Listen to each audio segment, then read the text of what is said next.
Di balik acara yang begitu megah dengan jumlah massa yang membludak, nyatanya banyak hal miris yang terjadi, baik dari perspektif keduniaan maupun agama. Dan hari ini kita akan membahas fenomena miris haul guru sekumpul. Di video saya sebelumnya, saya sudah membahas zikir aneh guru sekumpul dengan berbagai dalil pendukung bahwa zikir yang mereka lakukan itu bertentangan dengan sunnah Nabi Shallallahu Alaihi Wasallam. Namun yang namanya manusia tetap aja ada yang kekeh, tetap aja ada yang sulit dibilangin, tetap aja ada yang ngeyel. Ya akhirnya mereka ngamuk-ngamuk di kolom komentar, kemudian membela tradisi mereka. Sekali lagi saya tekankan ke kalian, tujuan channel ini dibangun adalah untuk edukasi kepada masyarakat supaya tidak mudah dibodohi oleh orang-orang yang memanfaatkan agama untuk membangun dinasti perbudakan jamaah. Dan karena kebodohan itulah mereka sulit membedakan mana ajaran yang sesuai dengan tuntunan Nabi Shallallahu Alaihi Wasallam dengan yang bukan. Maka oleh karenanya ini harus diedukasi. Pertama kita lihat dari perspektif masalah keduniaan. Acara haul yang dibangga-banggakan jamaah sekumpul ini bagi mereka ini sangat baik, namun tanpa sadar banyak menimbulkan masalah pada masyarakat umum. Misalnya seperti kemacetan. Ini tidak hanya menyulitkan peserta haul tapi juga masyarakat sekitar yang punya aktivitas sehari-hari. Kemudian juga sampah yang menumpuk setelah acara selesai. Banyak peserta haul yang kurang peduli akan membuang sampah pada tempatnya. Ini menjadi beban besar bagi relawan kebersihan yang harus membersihkan area itu. Selain itu juga potensi kerumunan berlebih, jumlah peserta yang luar biasa besar membuat area haul seringkali penuh sesak.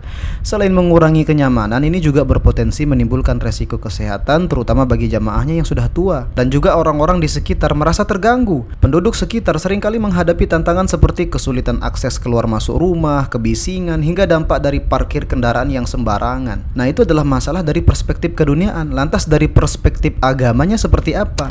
Jadi gini, agama Islam dibangun atas dasar tauhid, disempurnakan dengan Al-Quran dan hadis Nabi Shallallahu Alaihi Wasallam sebagai pedoman serta rukun Islam dan rukun iman. Semua ajarannya bertujuan untuk membimbing manusia menjalani kehidupan yang selaras dengan kehendak Allah Subhanahu Wa Taala, bukan dengan kehendak sebagai manusia. Tentunya agar apa? Agar membawa kebahagiaan di dunia dan di akhirat.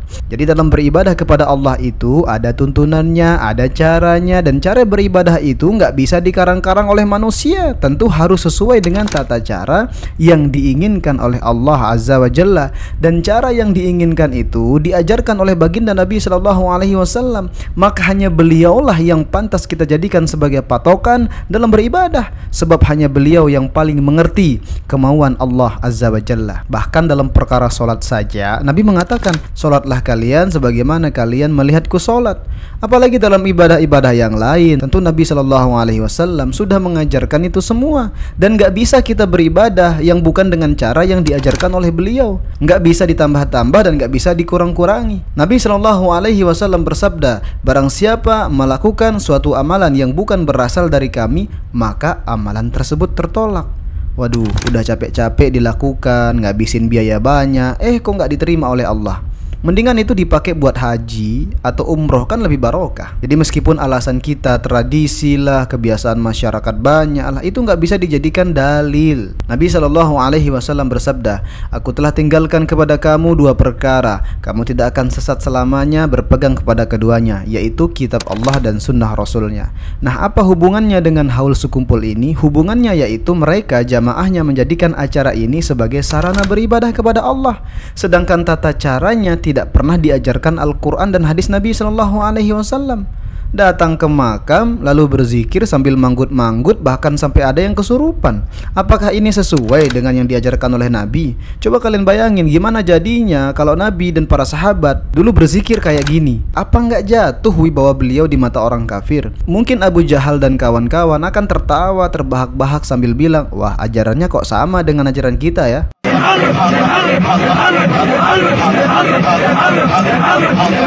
Jadi Allah itu mulia, Allah itu harus diagungkan. Maka ketika menyebut namanya harus kita resapi dengan perlahan, bukan manggut-manggut kayak gini.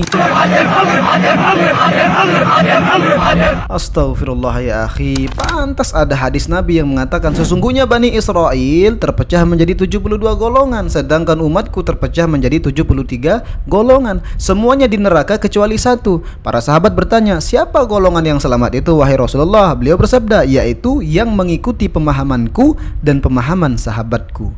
Terbukti sekarang banyak sekali aliran Islam mengaku aswaja, ahlu sunnah wal jamaah, kami ahlu sunnah wal jamaah, tapi sama sekali nggak mencerminkan ajaran Nabi Shallallahu Alaihi Wasallam. Salawat dibuat mainan, zikir dibuat mainan, aturan agama dimain-mainkan. Mau mereka itu apa? Ujung-ujungnya giliran dakwah, amplop tebal, rumah mewah, mobil mewah. Belum lagi kalau urusan politik, paling getol tuh, semua ditabrak demi kekuasaan. Organisasi namanya mengatasnamakan agama, di dalamnya isinya kepentingan masing-masing.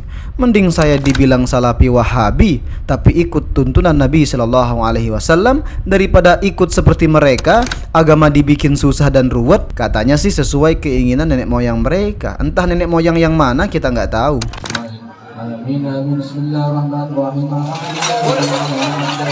Setan haul boleh dilakukan untuk kematian. Sekarang saya mau tanya, Rasulullah pernah nggak merayakan 1000 tahun atau setahun kematian Khadijah? Nah, nggak ada. Sekarang istri Nabi yang paling Rasulullah selalu ingat setelah wafatnya siapa? Khadijah. Rasulullah selalu ingat Khadijah. Tapi nggak pernah kita dengar Rasulullah bikin haul buat Khadijah.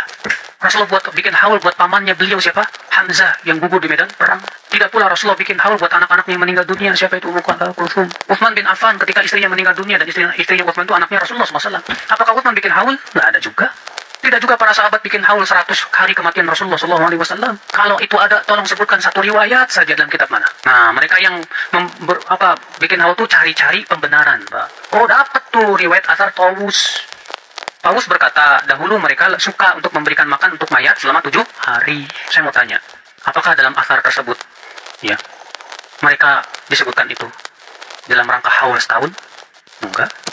Kita nggak ada toleransi, nggak ada. Untuk ingat tuh, nggak ada toleransi dalam kesyirikan, nggak ada toleransi dalam bid'ah, dan tidak ada saling bantu-membantu dalam perbuatan bid'ah. Nggak boleh kita bantu.